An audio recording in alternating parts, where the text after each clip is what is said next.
I can't let you go, there's no way. I'm already still burning. So hold to me close, now baby. I do what I'm told, still learning. To take my chances, to take my time. To keep on dancing, to walk that line, yeah. You got me shifting, the paradigm. No longer wishing, you're my lucky strike. Love the way you ride, look into my eyes, say you're ready to go. $1,000,000 life, yeah. We could roll the dice, act like you're surprised, but you already know. Oh yeah, got lucky overnight. Jackpot when I got the invite.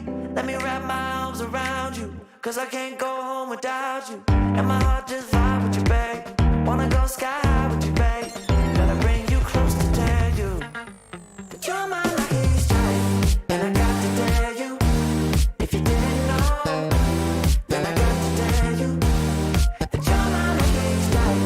And I got to tell you, if you didn't know, then I got to tell you that you're my lucky strike.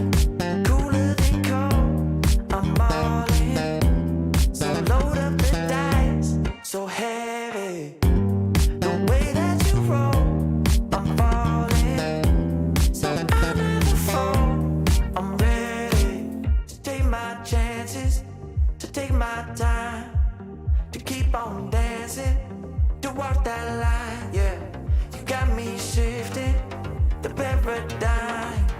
No longer wishing, you're my lucky strike. Love the way you ride, look into my eyes, say you're ready to go.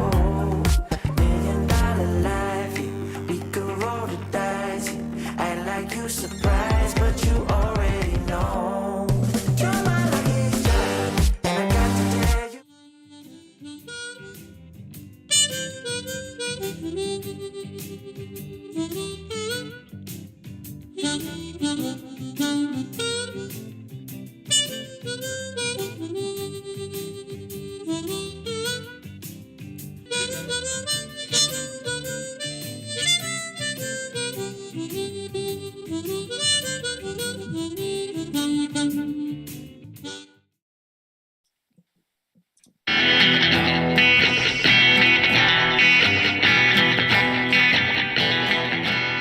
All right. Well, folks, that sounded like a good one. I think we are just nailing our audio cues today, which is an excellent sign, because when you hear that tune, it means you are in for a treat, because it's time for another week of the Rec Poker Podcast. So I just want to say thank you to everyone for joining us. If you don't know what Rec Poker is about, we're a seriously fun group of recreational players. We love poker. We love sharing our love of poker. We love learning about poker together and beating each other, because that's how you keep score in this wonderful game that we've come to enjoy. But most of what we do here is free. It's a largely volunteer organization. So I have to thank our sponsors, the Running Aces Hotel, Racetrack, and Casino, and of course, Mark Prashant over at website AMP. But it's not just our sponsors. We rely a lot on our premium members and our Wrecking Crew members to help make the magic happen over here at Rec Poker. So I'd be remiss without thanking Rich Dietz, who's been a great premium member for a while, a constant presence in our online play and hang on Tuesday nights. And he's been kicking butt in the poker world. And I hope that Rich is doing great. I look forward to chatting with him again soon. I just want to say, if you're listening to this live on YouTube, we encourage all our, not just members, anyone can come and join us live for free on YouTube while we're recording, type their questions in for our guests. And we even do a draw for a prize at the end of the session. So it's completely free. Come and join up with us and have a good time. Enjoying what we do here on poker at Rec Poker. So I've got the best job in the world. I don't know if I said it, but my name's Jim Reed. I'm Bluffsterini in the home game. And you can find out about me by going to rec.poker/crew. And you can also find out about other members of our Wrecking Crew, like this guy over here. So I'm Chris Jones. You can find me 5B5 on Twitter or 5x5 in the Poker Stars home game. And I'm excited to announce that we are doing a special recording today. This is a very Jim-centric recording because we're recording it on my birthday and we're releasing it on Canada Day. And so, who better to have on the show than the one and only Kara Scott, a fellow Canuckian and a wonderful person in the poker world. So, I can't wait to get to know you a little better over the course of this conversation, Kara. Well, first of all, happy birthday. And I mean, happy Canada Day for the future for when this is airing. But nice. Thank you so much. I'm so glad to be on. I'm a big fan of obviously recreational poker, and I'm a big fan of Canada. So I'm happy to be here. Nice. Well, that was one of the things that I was thinking about when we talked about getting you on the show. You've played a lot of different roles in the poker world. You've obviously played a lot of poker, but you've been in front of the camera for a lot of it as well. I think you've probably done more of the actual work of production behind the scenes than people know. But I'd be really curious to know, in your own mind, sort of what do you consider your role to be in the poker world today? Oh, you know what? For me, that's actually become kind of it's a difficult one over the last few years because it's really had to evolve. Like my role in the beginning was always broadcaster who played poker. You know, my very first kind of introduction to Texas Hold'em, because I'd played poker, but more like 5-card stud when I was a kid. My big introduction was actually getting a job broadcasting an online poker show that was actually on a super high cable number in England. And we were on through the middle of the night and we looked at online poker, and I had to learn how to play basically live while people emailed in and told me what they thought. And that was fun, as you can imagine. But they were actually an amazing community. Like I'm still actually in touch on a fairly regular basis with some of the people that I met who were just viewers of that show. And we still like, what's up? We were sending each other pictures of our like kitchen renovations yesterday. Like it's nice. That for me was a big deal. But then I started playing more, and then I started winning, which was really nice. But I've never been a pro. I mean, winning is awesome. We do like winning. Yeah, that's But I think my role has always kind of been ambassador, whether that means as a broadcaster or an ambassador for, like, at the moment, I'm an ambassador for 888, and I have been for years. And I get to, when I'm able to travel, I get to travel to the 888 live stops and see people and kind of host events and be there. So yeah, it's a difficult one, but you are right. I actually do more behind the scenes now than I ever did before. Before I got into poker, I was a TV producer. I used to produce sports shows, yeah, in England, which is, I used to be I did Muay Thai a long time ago, and I was never that good at it, but I loved it. And then I ended up doing a TV show about it where I was the host, but also the producer for it. So now I'm kind of producing again, which is fun. I'm working with some really great guys, and we're producing, poker videos kind of thing, where I'm, working with editors and sound people and kind of getting back to my roots, which is fun. And I can do it from home, which is nice. It's been good the last few years. Oh, I'm so excited for you. We do a lot of stuff here, kind of working with volunteers and friends and cobbling things together. As you may have noticed, our production values are slightly lower than most, but this is recreational poker player here. So, that's great. I'm so excited for you to be back into that. You obviously enjoy it, just listening to the way that you talk about it. So what are some of the things about that speak to you that you get excited about, that particular aspect of what you're doing right now? Well, it was actually during the lockdown of the pandemic when the guys got in touch with me, and they're awesome. It's a company called Snapcall, and it's started by the guys who did a lot of stuff with poker listings way back in the day. And they're friends of mine. They're people that and they're Canadians, and they're people that I like, just genuinely like. And they said, would you be interested? And I was kind of losing my mind a little bit at that point. Like, I didn't have a lot of free time, to be honest, because I had a 2-year-old at that point, and no help. So that was a lot.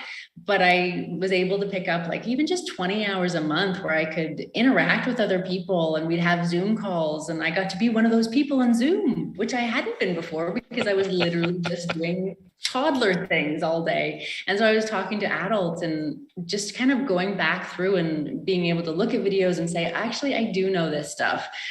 I used to be good at this, and now I can be good at this again. And, I don't know, there's something for me, it's always about solving problems and puzzles. And that's what poker was and I love about the game, but also video production is the same. It's where this could be better.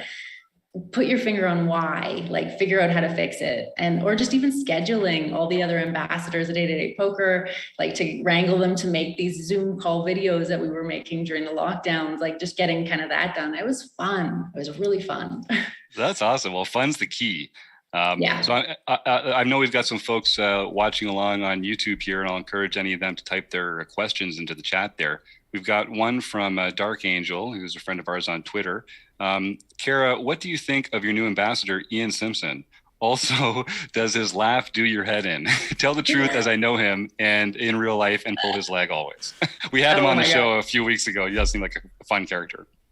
Yeah, I think I heard him say that he was going to be on the show as well. And I was like, snap, me too. Yeah, we have not like properly met yet, but we've been talking on WhatsApp and I'm working with him as well on some strategy videos that he's making for 888, obviously. Yeah. And he's great. Like, he's been so nice. Like he sent me a message. I don't think he'll mind me saying, but just saying like, who is the person who's in charge of this at 888? And I was like, oh, is there something wrong? Can I help? And he was like, no, they're awesome. Like whatever they're doing, they're doing a great job. And I want to tell them that. And I was like, oh, I love you. That's so sweet. It's so sweet. Saying thank you to people when they do a good job is so underrated. Oh, yeah. Like, we all need to hear that. Yeah.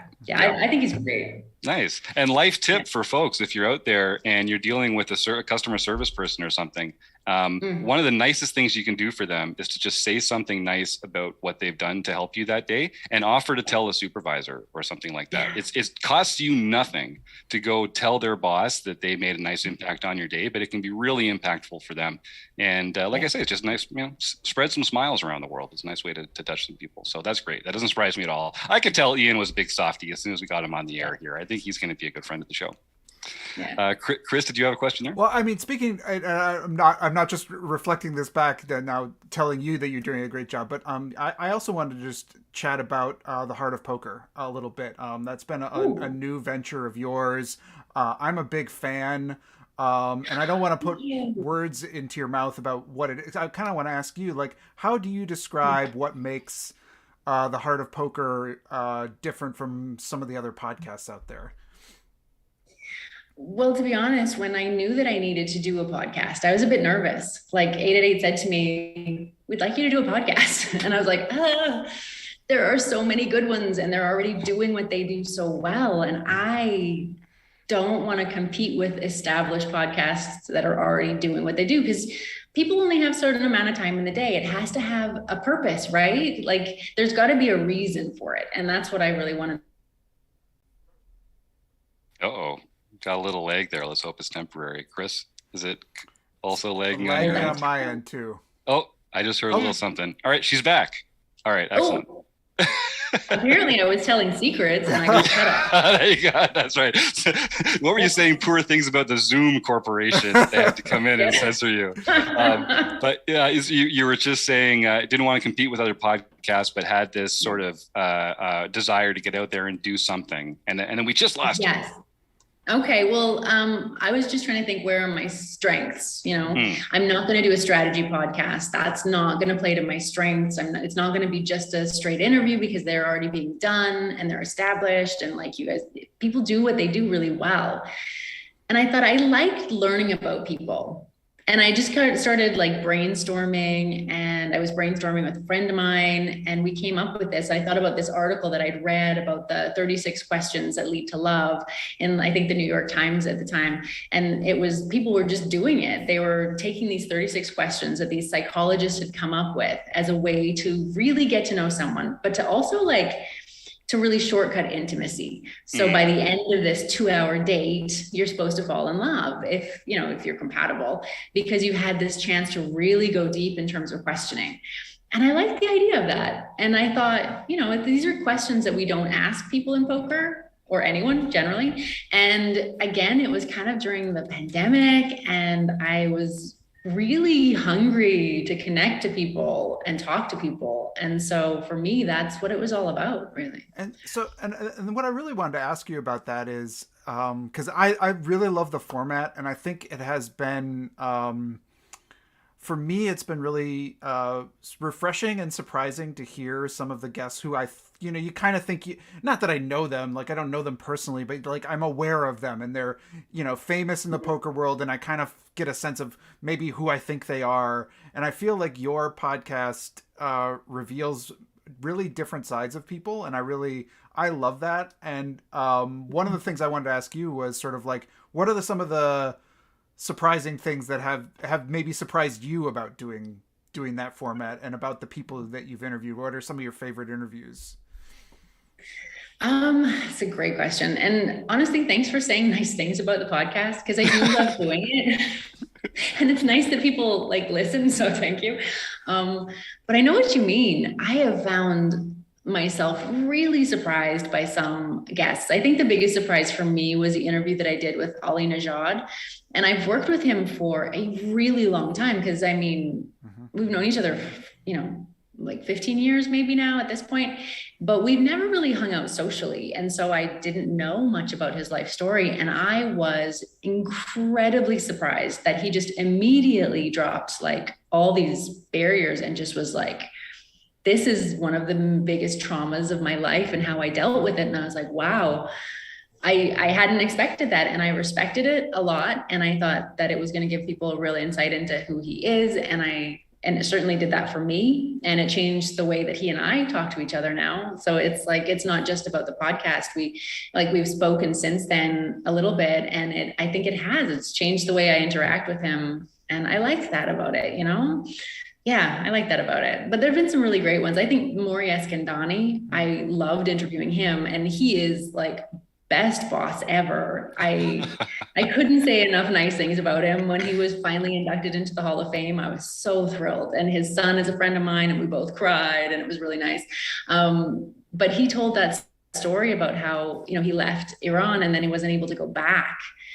And like just the heartache of that. And again, just kind of seeing people so human. I don't know. I think we have a tendency to really gloss over things. And I get it. We don't want to look at sometimes the difficult and the ugly. And I totally get that.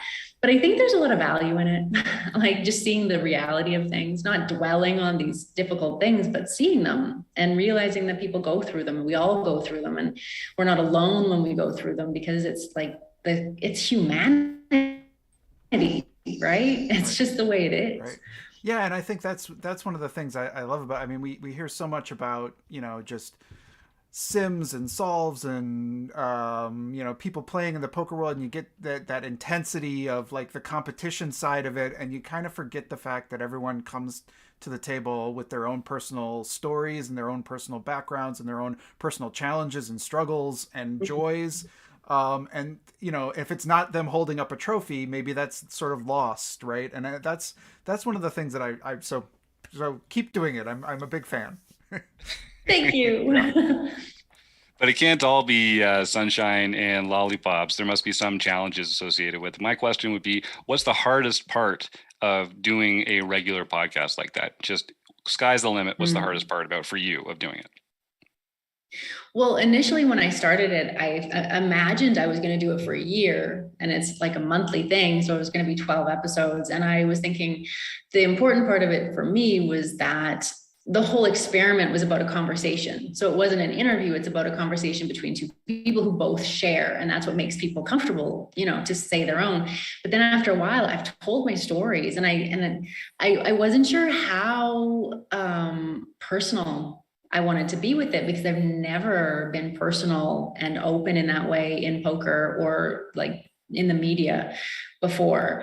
And so for me, it was like, okay, so do I keep telling stories? Do I change it to an interview? Do I, like open up, and how much do I open up? But I'm still kind of figuring that one out for sure.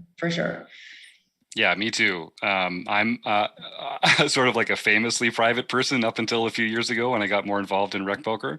And it's really helped me it's been great to kind of pull me out of my shell a little bit, which I'm sure we could use most of us from time to time. But it's also made me realize that I'm not as private as I thought I was. I just hate being disturbed.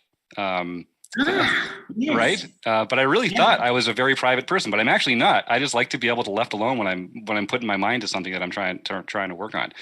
What other kind of revelations have you had about yourself from being involved in this project? Oof, that's a good one. Well, it's kind of the longest running project that I've done on a regular basis. And I'm not sure how long it's like, yeah, because everything else I've done, like I do the World Series once a year when I can, or, I do this, I do that. But this is like once a month, I have to figure it out. I have to really think to myself too, like, who should I get on as a guest? And that's a collaboration. It's not all me, 888 helps decide, if they want to do this or they want to do that. But then I need to be thinking, who else do I want to have on? I want to have people that are more of a cross section of poker, but they still have to be people that, others want to kind of listen to. And for me, it's kind of taught me where my blind spots are, I guess, and trying to think, I don't always want to be thinking about the same exact people, and I don't want the roster of my podcast guests to all look the same, like I want to actually challenge myself to go, maybe I've got some biases that I need to get rid of and just look outside of the box in terms of who I would normally get on a podcast. So that's been good for me, I think. Nice. Now, I don't know what the poker scene was like in Italy, or now I know you've moved. I'm not going to dox you, but have you had a chance? Have you had a chance to play much poker over the last little while? No, unfortunately. In Italy, you can only play on .it, which I could have done, but I mean, especially after my little girl was born, I didn't have a ton of free time. And so I've really struggled with actually playing poker. I played a bit live. I was in Madrid right before the lockdowns happened, and that was amazing. I'm glad I went because that was super nice, and I played some poker. It was fun. And actually the first tournament that I played coming back after my maternity leave was 888 Live in Barcelona. And I actually won the ladies event in that. And I was really proud of myself. So, because, it was actually the second event I played. I played the main, and I just completely tanked the main. And it was weird. My brain had turned to mush. I hadn't played for so long. I was sitting there, I was like, oh my God, aces, what do I do? I was like complete newbie. And then I finally calmed down, played the ladies event, and I won it, which was really nice. But I don't play a lot, unfortunately, live, and I'm looking forward to getting back to that. And now where I live, I actually can play.com, so I can reset that all up, and that'll be nice. Well, I know a lot of our listeners are recreational players. Some of them might be heading down to the World Series this year to take a shot. And I think that experience that you've talked about of kind of feeling rusty, that you're not quite sure, how to handle it in the moment. What helped you with that? Is it just you just have to place like some practice tournaments or some low buy-in tournaments first to kind of get the mojo back, or is there something you can do off the felt to prepare yourself better for it? I think being prepared and feeling prepared for me was a big part of it. So especially for the World Series, one of the things that I always tell people who are going either for the first time, actually it's kind of the first time for all of us now because it's a battle. Right. Yeah, good point.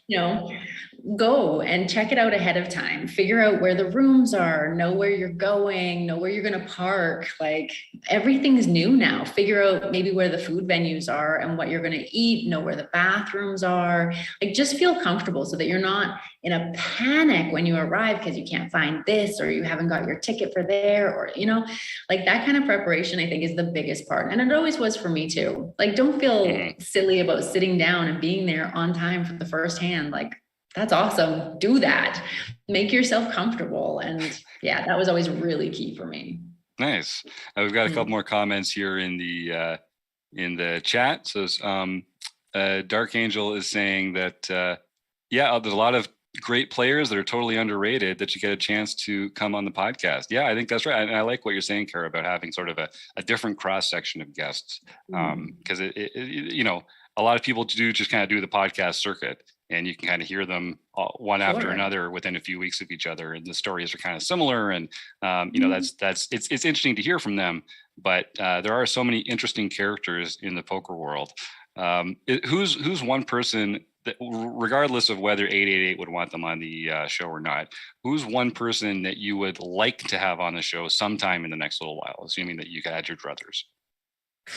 I mean, if they'd say yes.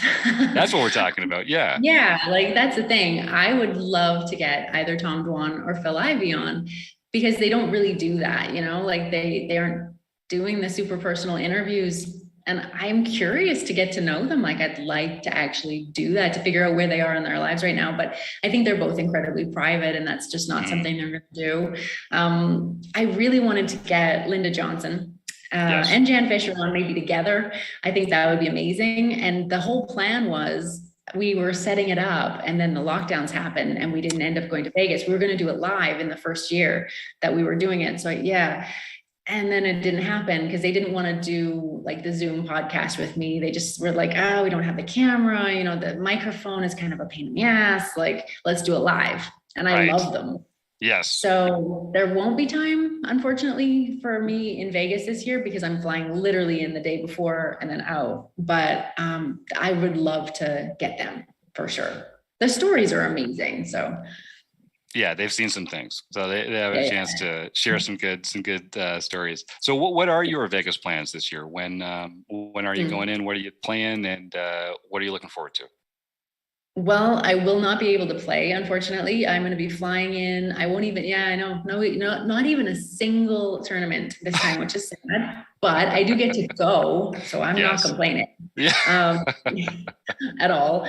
I'm not going to be on the coverage either for the day ones because I had to shorten my trip. It's really tough because childcare is kind of an issue for me. And so that's something that, I just can't go for 3 weeks like I used to. And I'm hoping next year I can, but this year I can't. So they were super kind to me, said that I could not go for the day ones and I'll start on the coverage after that. I'm flying in, I think the 8th or something. And then I'll start on the 9th, just like hit the ground running. Hopefully jet lag won't be super brutal. And then I fly back home as soon as we're done. So. That's great. Well, that's going to be fun. And yeah, it's going to be it's the first year at Bally's, of course. Lots of things are going to be different. You hear all these kind of mixed reports about how things are going down there logistically. What kind of precautions are you taking? Are you worried about getting COVID? Like what's on your mind as you head over there? I mean, COVID's kind of a terrible thing to get. Like, I don't want to get it in terms of, I'm not scared of having a small fever and a cough if that's, if I was lucky enough just to have it mildly, but I do really think that a lot of the research says that there's long-term effects that we just don't quite even know yet. And the ones we do know, not great. Yeah. So if I'm going to be getting this for the rest of my life periodically, I want to minimize the number of times as much as I can. So and also I'm going to have to quarantine when I come back because my 4-year-old actually has a lung issue that she's born with. Which has been an absolute nightmare through this pandemic because we've had to be incredibly careful about isolating with her through most of it. And now that's not really possible anymore. And so we're just, carefully kind of moving through. So I'm going to be going in. I will be wearing a mask no matter how crazy everyone looks at me. They do it here anyway. Me too. Yeah.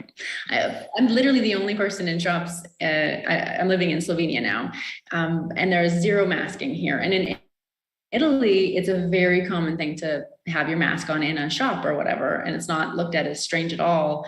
But here, it's like it's almost a little aggressive, like what the hell are you doing?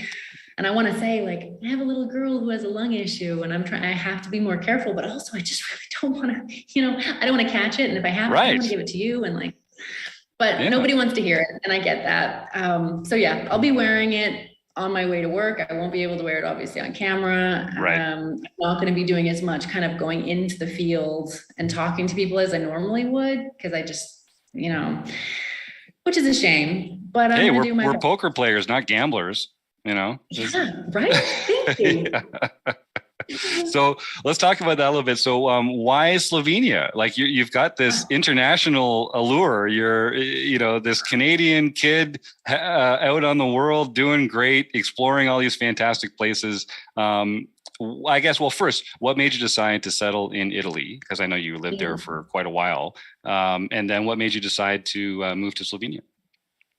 Well, I'd been living in Italy, and then moved to Slovenia. Actually, I don't even remember when, like 2015 or something, and lived in Slovenia here for like 4 years, and it was amazing. And then I had my daughter, and I was like, as much as I love this country, I'm struggling to learn the language, and it doesn't. And I didn't want her to grow up feeling so foreign. Like I didn't want her to be an expat kid who went to English schools. I wanted her to like live somewhere that she felt like she belonged. And she's half Italian and half Canadian. So I was like, Italy is literally 2.5 hours from here by car. Like it's not far. Right. And all of her grandparents and her cousins live there. So we moved back there just so that she would have that experience. But then almost immediately, like within 6 months, the pandemic started, and we weren't actually able to see most of those people anyways. And she wasn't either. And finally, it was just like, ugh, I love Italy. I do genuinely love it, but it's hard because a lot of things don't work. And that's not a function of the people. The people are amazing, but the government and the bureaucracy there is just stifling. So Slovenia, I'll tell you, one of the most ecologically sustainable, like eco-friendly, forward-thinking, progressive countries in all of Europe. They actually were like the green capital. This city is the green capital of Europe a few years ago. It was the #1 tourist destination in Europe a few years ago. It is an absolute gem. It's an amazing place. And it's a good place for her to grow up. It's super green. There's tons of parks. Like they love kids, and it's really geared towards sustainability. Like you can't even live kind of super capitalistically here, even if you wanted to. They make it really hard. So that's good. It's good for her. So yeah, I like it. That's awesome. Well, I've been to Ljubljana once as part of a backpacking tour that I took when I was younger. And it's a beautiful part of the world. I know that whole part of it. So I understand the attraction there. Any plans to get back to the frozen tundra up here in Canada anytime soon? Have you had a chance to visit much over the last little while? I finally actually got to go home and visit my parents just a couple of months ago. And that it had been forever. Like they came, because my daughter was actually born when I lived here in Slovenia the first time. And they came for that and were here for a few weeks to kind of just be here with me and meet her. And then with everything happening, like my parents, my father's not in the best of health. He actually had a heart attack in the very beginning of the pandemic, which was pretty stressful for everyone concerned, especially him. And just, definitely not nice for him. And so my mom's been, having to also kind of take care of him and make sure that everything's okay there. And that's really heavy. But I was nervous about flying back until I could get boosted, because I know that kind of reduces the percentage that you would catch it. I didn't want to catch it on one of my 4 flights to hop back to where they live. I wanted to be able to see them properly. So I got boosted and I kind of went back immediately, and it was just amazing to see them. And yeah, I miss them so much, and I can't wait to get back again. And that's going to happen a lot more often now. So I'm very grateful for that. No, I'm so glad to hear it. That's wonderful. Well, we are coming up. We're a little over half an hour into the show. I want to respect your time. I'll give the folks in YouTube a chance to type any other questions, and then we'll do a little prize draw at the end of the show before we let you go. I think the prize this week will be a free month of premium membership at rec.poker. So if you're in the YouTube chat and you'd like to be entered into the prize draw here, just type the word contest into the chat, and then we'll roll a little magical die and see who's going to be the winner of a free month at rec.poker. So yeah, type contest in the chat there now. And of course, any other questions for Kara before we send her off. So Kara, it's such a fun podcast. I'm going to keep coming back to the podcast because we're podcast peeps, and it's a great format. I think you're right that it really does kind of cut through to some meaningful subjects that then people have to engage with. And it's a great compatibility test. It's a great, actually get to know you beneath the surface level. It's called The Heart of Poker. I've put the link in the chat here in YouTube, and we'll put it in our show notes for this episode as well. If it's not listening to the podcast, how do you prefer folks and fans to reach out to you to connect if they want to make a connection? Is it email or Twitter or Instagram? What's the best way to connect with you? Well, I am terrible about Instagram in that I almost never like tab over to read my messages. And then I remember and I'm like, oh, there's so many. And then I just like, it's really overwhelming. So I can't do it.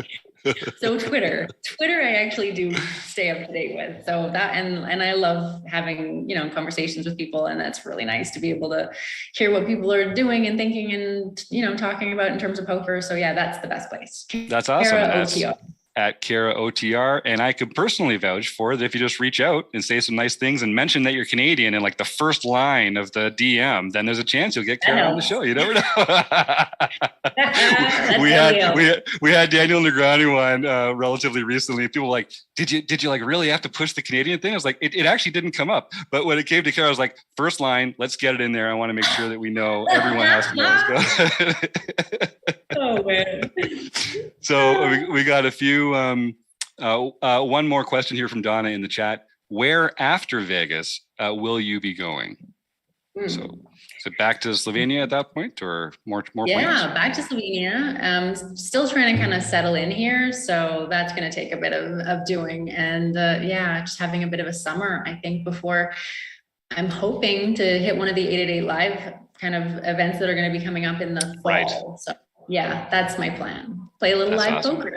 Yes, that's what we love so much. I am so desperate to get some live poker in, man. It is killing me. Yeah. You've not had a lot of live poker yourself either? I played in a satellite league for the main event that met once a month since the fall, and that's basically the only live poker I've played in that time. And he won it and has a seat and is playing in the main event. That is the good news. Yes. You're totally not going to say that. Just slide right past that. Congratulations. Yeah, thanks, Kara. I am over the moon, but that's a bucket list item. I'm a recreational poker player, and I am just so excited to go down there and show up early. I'm going to be that guy in my seat 15 minutes before, soaking it all in, playing week tight all day one. What are you going to do? So be it. But I got to shake some rust off myself. I was kind of sneaking in a personal question there earlier, because I got to figure out how I'm going to get myself more prepared too, because I'm like doing myself a disservice by not putting some real time in.